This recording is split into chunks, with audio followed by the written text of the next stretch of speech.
wondering how she could be called a saint. The saint, with her seductive body, offered herself to the jailers, momentarily lowering their guard. They believed she was too inflamed with desire to escape even if the door opened. However, as soon as the door opened, Raoul was there behind them, reminding them of their careless behavior. He warned them against being so easily beguiled by such things.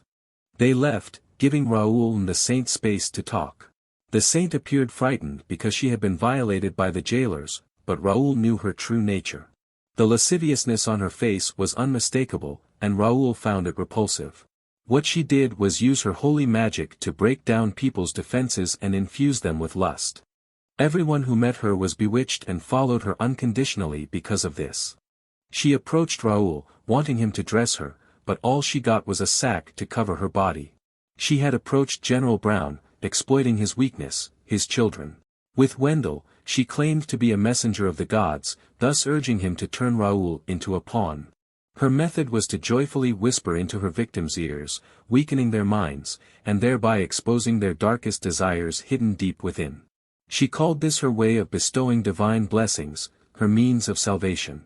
But tomorrow was the day her sins would be exposed, and Raoul didn't care. She came into this world with the mission to send sinners to hell, so this was just a confirmation of her fulfilling her role. Raoul was indifferent to whatever she would endure the next day. From the beginning, everything had been orchestrated by Christiana, as she sowed evil thoughts in everyone's minds. Christiana knew why Raoul was there. She was finally getting the punishment she deserved. Her lasciviousness even in accepting punishment from Raoul intrigued him. He would have to prepare well for their first and last meeting. Finally, the day of Christiana's trial arrived, and she seemed to relish the moment without a trace of fear. The first witness was her aunt, whose testimony shocked everyone present. Christiana had brainwashed her own parents and then burned them alive under the guise of purifying their lives, showing no mercy. Moreover, she stood smiling joyfully as she watched her parents engulfed in flames. The second witness was a soldier who saw his comrades being seduced into a mindless state. He had watched from behind a door as his comrades suddenly surrounded the saint and savagely killed each other. The soldiers died around the saint who was in ecstasy, unable to stop. He had been afraid to speak out, fearing the accusation of slander against someone of saintly status. But surely, those present could somewhat understand his feelings. The third witness was a priest who saw Christiana as nothing more than a demon. A betrothed princess of a certain kingdom had gone mad without reason, transforming from a demure girl to a crazed woman unable to control her actions. She later became pregnant with a child of unknown paternity, bearing a bizarre appearance. The despairing prince then killed his fiancée and brutally slaughtered all his kin without mercy. The kingdom fell into ruin and was lost to history, all orchestrated by the saint. But Christiana claimed she only helped the princess to be loved by many at once. She argued that it was unfair for women to be confined to loving only one person for their entire lives. Regarding her parents, her aunt couldn't have seen the joy on their faces as they were consumed by flames. The soldiers, too, were happy to join the saint in such a bloodthirsty feast. She felt her presence was humanity's salvation. But if these people wanted her dead, she would die to make them happy. The onlookers were infuriated, feeling manipulated into believing they were guilty. At this moment, Christiana's obese and unattractive lawyer appeared to defend her, rationalizing her misdeeds. The lawyer spoke at length, attempting to prove that the aforementioned events had no relation to the deaths. He argued that they were mere bystanders, unable to confirm the truth in this matter. He anticipated a reward of rejoicing with the saint once more if he succeeded this time. However, at this moment, Raoul stepped in, knowing that the king had intervened in the matter. He confidently swore to speak only the truth without deceiving himself about anything. Raoul looked on with satisfaction as the process of convicting the saint began. Far from being scared, she welcomed the proceedings with joy, a delight for Raoul to punish her. Indeed, she appeared pure and gentle on the outside, but inside, she was a true devil. She behaved properly as a saint and was even famous. However, behind her facade, she preyed on soldiers whom she had healed with her holy magic, inciting them to fight each other for her body. Yet, all her arguments centered on her being a savior to everyone. Even her actions towards her parents and the soldiers had supposedly good intentions. Christiana had repeatedly offered Raoul the chance for heavenly redemption, but he chose to descend here for revenge. But this only made Raoul scoff at her, as he was actually returning from the dead, from hell itself. It was absurd to suggest his soul was welcomed in heaven.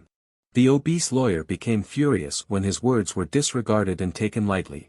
No one was allowed to speak ill of his saint, perhaps blinded by her physical allure.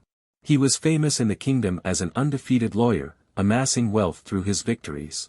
However, Raoul knew he specialized in fabricating exculpatory evidence for his clients. For Lawyer Sim, a little bribe to the forensic team meant a guaranteed success. No one could present evidence against him and the saint at this moment. But Raoul cleverly questioned him about the reason why the saint was brought to trial today. The only reason was that she had used her holy magic on the princess to manipulate Victoria. Raoul declared that he would present clear evidence to show that the saint standing here was indeed guilty. Lawyer Sim chuckled in delight, knowing that the only potential witness was the princess, but she had been killed, hadn't she? Furthermore, it was Raoul who had killed her in a very ostentatious and gruesome manner. But what if Raoul said that she had not died and was still living well in his own land? As soon as he finished speaking, Raoul brought in a corpse crawling with maggots, missing limbs, none other than Princess Victoria. Christiana's face flushed with excitement at the sight. The scene made everyone present feel nauseated, but curiosity drew them in. Now, the princess herself would be the proof of the saint's crimes, and no one could dispute it. The disgust was evident on everyone's faces at the sight of the decomposing corpse of the princess. She had been nailed mercilessly to a cross by Raoul, exposed to sun and rain. But as she could not give testimony now, the only option was an autopsy. Lawyer Sim thought it simple, just bribe the forensic team and everything would be fine. However, when the old man approached the princess's body, he immediately recognized the signs of holy magic. He continuously presented real evidence that infuriated Sim. He dared to betray the lawyer, but unexpectedly, he also revealed the tricks and manipulations Sim had used. The more cases Sim won, the higher his credibility, which meant the money he earned was becoming frighteningly substantial. The lawyer, unable to accept this outcome, turned to accuse Raoul of using magic. He claimed Raoul had bewitched the examiner to speak the truth, a ludicrous accusation that amused Raoul. He suggested bringing in other examiners to recheck the old man. A woman stepped forward, confirming there were no signs of magic on the man. Moreover, the corpses of the soldiers were confirmed to be covered with holy magic. These men had indeed been affected by the same kind of dark magic as the princess and were controlled by the saint. The lawyer wanted to say more, but the court ordered him to be silent. The court would decide his fate soon enough, no need to rush. For Raoul, this was the just retribution for the deeds he had committed. A corrupt legal system suited a corrupt country. The lawyer pleaded with the saint for one more chance, asking her help to escape punishment this time. The saint cheerfully agreed to help him and whispered a plan in his ear to preserve his undefeated reputation. Just a second later, he laughed heartily and rushed to the second floor of the building. Then he shouted "undefeated" and jumped out of the window, stunning everyone present. That was his end, following the saint's advice and living a wicked life of deceit. Witnessing the lawyer's death, there were no more excuses for Christiana. The people, seeing Sim's body, realized that the saint was truly a devil. Those enchanted by her had gone mad and turned more malevolent than ever. They vehemently demanded the execution of the wicked witch. She was to pay for her crimes, yet she showed no fear. She believed that these deaths were their salvation.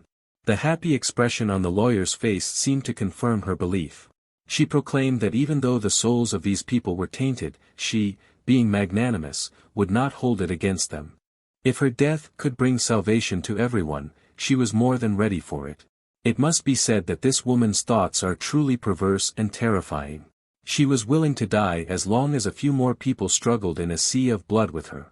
These words terrified everyone because they did not want to die, and they continuously demanded her execution. To quell the public uproar, the judge quickly sentenced her to be burned alive, a verdict everyone anticipated. Just a few days later, a solemn event took place in Auerbach Square, eagerly awaited by many.